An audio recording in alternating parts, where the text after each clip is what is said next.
By the end of the 19th century, developments in transportation technology were capturing people's imaginations.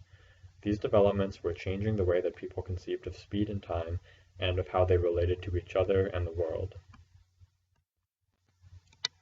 In the early 20th century, a group of Italian architects, known as the Futurists, began a movement in criticism of the eclectic mix of historical styles common in architecture up to that point. They believed that dependence on historical style had drained the discipline of its essence, claiming, "No architecture has existed since 1700." From their manifesto, "The problem posed in Futurist architecture is not one of linear rearrangement. It is a question of determining new forms, new lines, a new harmony of profiles and volumes, an architecture whose reason for existence can be found solely in the unique conditions of modern life, and in its correspondence with the aesthetic values of our sensibilities. This architecture cannot be subjected to any law of historical continuity. It must be new, just as our state of mind is new." According to the Futurists, a key aspect of this new state of mind involved the increased speed of communication and transportation, as well as the new developments in materials technology that allowed these. Design that reflected the fast pace of modernity was essential to an honest architecture of the times. External elevators, elevated roadways, and the heavy use of concrete and metal were all trademarks of Futurist design. It is worth noting that no Futurist buildings, including the ones depicted here, ever reached construction. Regardless, the elements of the Futurist philosophy were important in shaping the direction of modern architectural design. Streamline moderne, or Art moderne, is a late type of the Art Deco architecture and design that emerged in the 1930s. Its architectural style emphasized curving forms, long horizontal lines, and sometimes nautical elements. Streamline moderne stripped Art Deco design of its ornament in favor of the aerodynamic pure line concept of motion and speed developed from scientific thinking.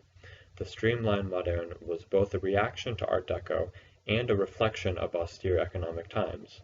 Sharp angles were replaced with simple aerodynamic curves. Exotic woods and stone were replaced with cement and glass, and were associated with prosperity and excitement for the future. The style was applied to everyday objects as clocks, sewing machines, radios, and vacuum cleaners. It became the elective design for automobiles, railroad cars, buses, and other vehicles in the 1930s. In the mid-1930s, the New York Central launched an experiment to enhance its passenger traffic in the Midwest. The company wanted a streamlined service focused on speed and innovation. The train was named Mercury after the Roman god of messengers, and focused on the very idea of speed.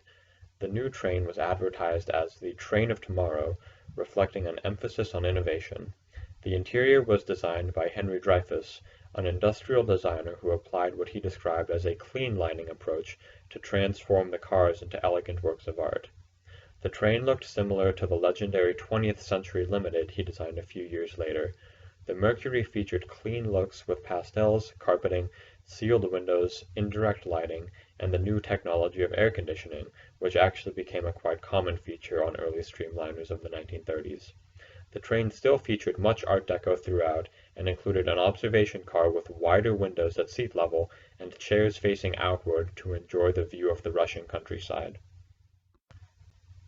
Of famous 20th century architects, perhaps the one most fascinated by transportation was Le Corbusier. He was fascinated with ocean liners. He saw them as the symbol of 20th century design, an engineering feat, the epitome of luxury and hospitality, an exemplar of floating technology, and the perfect machine for living. Lutetia, the Patrice II, and the Normandy were some of the ocean liners in which Le Corbusier frequently traveled. The Normandy had a profound impact on how Le Corbusier viewed architecture. He was intrigued by a ship's ability to be both functional and beautiful. Ocean liners were self-contained cities wrapped in a sleek and elegant package.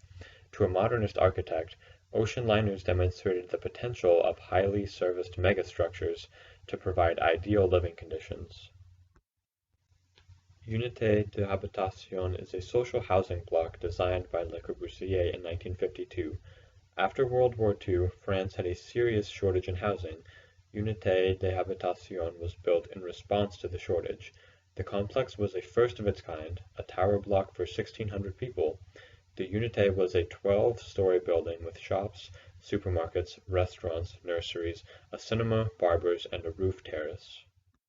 Its characteristics were inspired from ocean liner design, including pilotis, an open plan, a free facade, horizontal windows, and a flat roof.